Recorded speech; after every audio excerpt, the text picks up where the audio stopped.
In 2009, there were 10,839 deaths on the road caused by alcohol, says Mothers Against Drunk Driving. The average blood alcohol content of a drunk driver is 0.16%. That's over double the legal limit. Drunk drivers kill someone on the road in the U.S. every 48 minutes. The reason I'm telling you all these ridiculous statistics is because we're at college, and in the state of Indiana, 56% of college students binge drink. Now, everyone knows that college students drink, but how many of you know how many college students drink and drive? I'm a junior here at Purdue, and I've seen plenty of parties where people have been drinking in excess. I have also seen many students drink and then proceed to get into their cars. I don't know about the rest of you, but it's against my morals to let someone get in the car and drive after they've been drinking. Now, I know I cannot stop drinking on campus, but hopefully I can convince all of you never to get behind the wheel of a car after you've been drinking, or, more importantly, get into the car with someone who's been drinking. Drinking and driving doesn't only affect the driver, it affects the passengers and everyone on the road. I've given you background information on this topic, so here's a story that happened to my father when he was 18 years old. A summer evening in New York City, my dad and some of his friends were bar hopping. He was going to be a freshman in college that year, and at this time in New York, 18 was the legal drinking age. They left the bar in 2 cars. The first car was my dad's best friend Jeff and his girlfriend, and in the second car was my dad and his friend Scott. My father was a sober driver for the night and was driving his other friends in the separate car. Jeff's girlfriend had only had a few drinks before driving herself and Jeff to another bar. Not even 2 minutes into their drive, Jeff's girlfriend went to change the radio station in the car, lost control of the car. As my dad and his car turned around the corner, they found Jeff's car up against a tree. Jeff was not in the car. His girlfriend was. She was very injured, but she was all right. The problem was they could not find Jeff.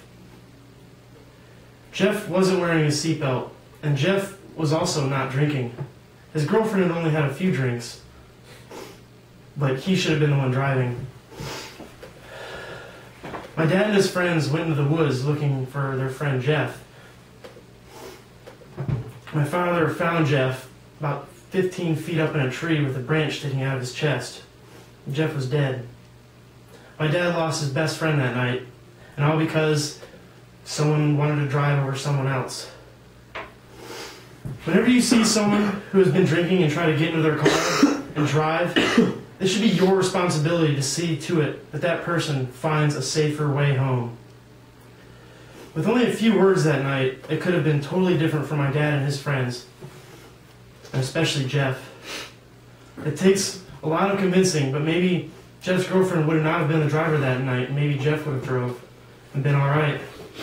No one asked Jeff's girlfriend if she was okay to drive, but no one asked her, so she couldn't say no.